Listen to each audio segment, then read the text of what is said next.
সুপ্রিয় দর্শক, আমন্ত্রণ জানাচ্ছি পূর্ব সিলেটের প্রথম পূর্ণাঙ্গ আইপি টেলিভিশন এপিটিভির কেমন জনপ্রতিনিধি চাই এই অনুষ্ঠানে। দর্শক, আপনারা জানেন আগামী 29শে মে অনুষ্ঠিত হবে বিয়ানীবাজার উপজেলা পরিষদ নির্বাচন।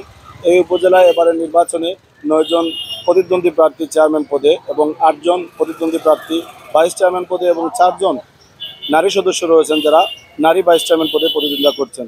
আমরা একটু জানার চেষ্টা করব সর্বস্তরে বিয়ানীবাজারবাসীর কাছ থেকে যে তারা কোন ধরনের জনপ্রতিনিধিকে আগামী 29শে মে ভোটাধিকার প্রয়োগের মধ্য দিয়ে তাদের এই অত্র অঞ্চলের জনপ্রতিনিধি হিসাবে নির্বাচিত করবেন।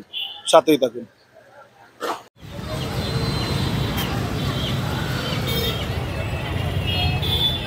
আমরা এখন ভোটার হিসাবে আমরা এমন একজন প্রার্থী হিসাবে চাই আর কি, যে আগামীতে ভবিষ্যতে শিক্ষা, স্বাস্থ্য সব কিছুর উন্নয়ন করতে, রাস্তাঘাট, শিক্ষা ব্যবস্থা সব কিছুর উন্নয়ন করবে।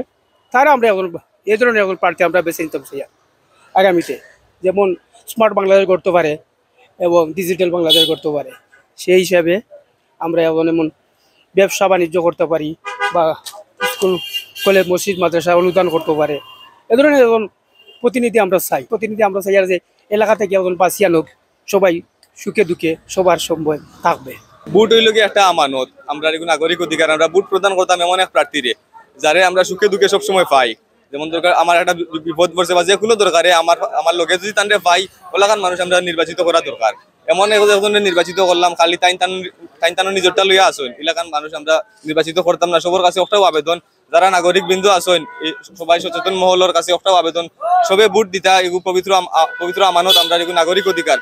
সুন্দর জায়গা বালা মানুষ দেখিয়া এবার স্বচ্ছ, যার কোনো নেগেটিভ কিছু নাই, ওলাকান মানুষ আমরা নির্বাচিত করতাম। আর সবশেষে বিয়ানীবাজারবাসীর মঙ্গল হোক। যোগ্য একজন প্রার্থী চাই আর যেইনো আইন যোগ্য প্রার্থী। আর নর্মাল দিনও যে জনসাধারণের মাঝে তা হইন, আর এখন তো ইলেকশন হারা হয়েছেন, উপজেলা চেয়ারম্যান যেইনো হারা হয়েছেন, যাতে জনসাধারণের যে কোনো চাহিদা তাই পুরা করতে পারেন। মৌলিক চাহিদা যেগুলো মানুষের তার বেশি কিছু চায় না, একটু উন্নত হইতো আমরা এরিয়া বিয়ানীবাজার যে উপজেলা একটু উন্নত হইতো, মানুষের চাহিদা যাতায়াত আছে, মৌলিক চাহিদাগুলো পুরো হইতো, ওখানে চাই। তো আমরা ওইসব নিরয় হই আর মানুষের যাতে ওলা একটা মানুষের বুট দেয়, আমরা সবর উপকার হয়। এমন একজন মানুষ চাই যে আর কি সবসময় গরিব দুঃখী মানুষের আর কি সাহায্য করবা, হেল্প করবা। আর আমরা তো চাওয়া পাওয়া আর কিছু নাই, আমরা চাওয়া পাওয়া একটা জিনিসও আর কি, যে রাস্তাঘাট আর কি সবগুলো আর কি সুন্দর হইতো, আর সুন্দর একটা বিয়ানীবাজার হইতো। এছাড়া তো আমরা আর কিছু চাওয়া নাই। ওরকম মানুষও চাইবা মানুষে, একজন বালা একজন মানুষ প্রার্থী তো বাক্কা কতজন আসেন, এর মাঝে আর কি বালা যাইন হেনও তো মানুষে আর কি ইয়ে করবা, সাপোর্ট দিবা বা ভোট দিবা। বলে একজন মানুষ আমরা সবেও চাই। আর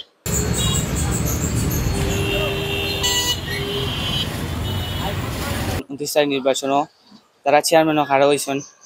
আমরা জনগণ যারা আছি আমরা একটাও চাই যে যেও ভোটে নির্বাচিত হই না কেন, আমরা এলাকার উন্নয়ন হইতো। উন্নয়ন বলতে শুধু যে রাস্তাঘাটই লাগিছ না, অনেক উন্নয়ন আছে, সবগুলা উন্নয়ন ধ্যানও রাখিয়া উন্নয়ন হইতো। এর বাদে বাইরা উপজেলার মানুষ যারা আয় বিয়ানীবাজার উপজেলাত আইলে যারা বুঝতে পারে যে বিয়ানীবাজার উন্নয়ন হয়েছে, ও ওলা অবদান রাখি আর কি কাম করতা, ওগুলো আমরা চাই একটি।